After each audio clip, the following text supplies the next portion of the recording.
Mafxejn min kien Mikil Anton Vassalli kien Malti bħalek li qatt marit iħalli lil-martu fidejn il-furbani lill-artu fidejn il-barrani għaliex kien Malti tassew għaliex kien raġel tassew għax kien iħobbhom.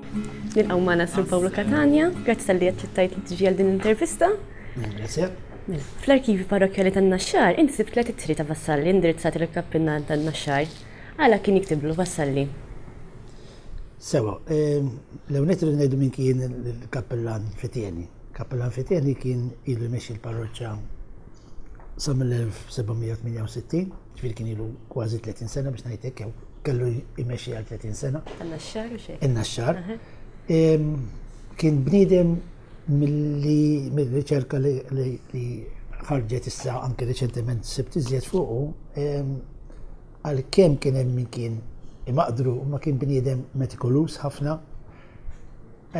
u naħseb li kien jaf ħafna nies illa li xamel ħafna affarijiet li bil-fors kellu il-ħbieb biex jagħmilhom, tifhem? Issa f'dan il-każ dak kien għadu kemm ġab korp ta' martri minn Ruma u kienu saru festi kbar in-Naxxar u dan il-korp kien tpoġġa fuq l-artal tal-Madonna tad-Duluri. U issa ġietu frasu li jitlob permess Ruma biex ikollha xi devozzjonijiet speċjali, insomma, u talab lil vassalli biex jgħinu ħajġiblu dawn il-permess. Dik kienet l-idea, ġifieri mhux għax kien hemm ma nafux jekk kien hemm xi ħbiberijiet oħrajn, probabbli kien hemm biex kien kitiblu b'dik il-konfidenza, tajjeb, ma talbu biex jġiblu dan il-permess ħalli jkun hemm kif ngħidu indulġenzi speċjali meta ssir qudiesa fuq dak l-artal. Dik kienet ir-raġuni. F'waħda mit-3 ittri Vassallo jiddikjara li l-Maltin huma Afrikani, meta jgħidel tutto Afrikani. Taħseb li Vassalli qed jagħmel kontradizzjoni? Kif tispjega ħadin dikjarazzjoni? Ejja, di waħda fil-fatt mill-biċċiet li titoltok fit-3 ittri, verament. Però l-idea tiegħi hi li mhux għax uri tgħid li aħna Afrikani u allura maħniex Ewropej, imma tinsix li rrid jimpressjona u il-problema kienet li meta kellem il-ħbieb tiegħu li kellu fil-Vatikan u dawn talbu lill-Papa, il-Papa għamilha ċara li ma jridx jagħti iżjed indulġenzi speċjalment fl-Italja. Tajjeb? Allura hu ħareġ bil-punt li mela jekk aħna ngħidu li maħniex Taljani għandna ċans nibħuh l-argument u ħareġ b'din l-idea li noi non siamo Afrikani. Ma naħsib li jiena ma nafx jekk kellux moħħu verament li jgħid li aħna Afrikani. U kien jagħti ħafna l-importanza l-identità. L-identità, eżatt. Ġifieri jekk hu ħareġ biha din forsi f'moħħu kellu r-rabta biss tal-lingwa li forsi l-lingwa ġejja mill-Puniku u l-Puniċi kienu para Kartaġiniżi fin-Nord Afrika. Semmek naħseb li nistgħu naslu għax l-ħares bniedem li kien jiġieli tal-identità Maltija permezz tal-lingwa u mbagħad jgħid li aħna Afrikani, għax naħseb kien jaqal l-argument kollu. Naħseb l-idea li jekk nuża dan il-kliem nirbaħ l-argument. U nixxielu. Tajjeb?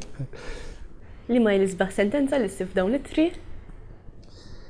Issa fil-fatt flok waħda ħansemmi tnejn.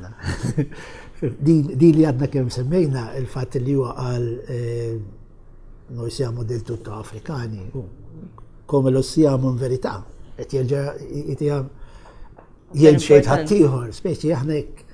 Imma jrid isaħħaħ l-argument tiegħu. Però hemm sentenza oħra li tolqtok li għaliex qiegħda propju tikxef il-karattru tiegħu. Tajjeb, meta jgħid quando l-Abbate Vassalli si mette in impenjo di fare qualcosa jagħmilha bis-serjetà u jagħmilha tajjeb. U dik prova mhux biss, ġifieri Għaliex anki meta kellu l-għunetu riħ, għallu isma' mux dik tlabni, għamiltilek, n-nexxili, zammejt kelbti. U barra minn hekk anki meta ħazbal fil-kont, għarajt, u reġa għallu isma' hemmhekk hemm żball, meta niġi Malta. Inti jomlok jien personali, jew inkella nibatomlok, hemmhekk joħroġ iżjed parti mill-karattru tiegħu. Dika toltok ħafna. Li jenna li tinteressana bħala fuq il-karattru tiegħu. L-oħra iżjed punti li juża biex ngħidlek, kien qed juża għal argumenti. Ma dan din toħroġ parti mill-karattru tiegħu. Bil-lejl binar jitħabat kien vassalli għax frasu kellu ħsieb li qatt ma jfalli jizbaħ jum il-Maltin ikunu ħilsa u maqudin għal Malta jizbaħ tassew.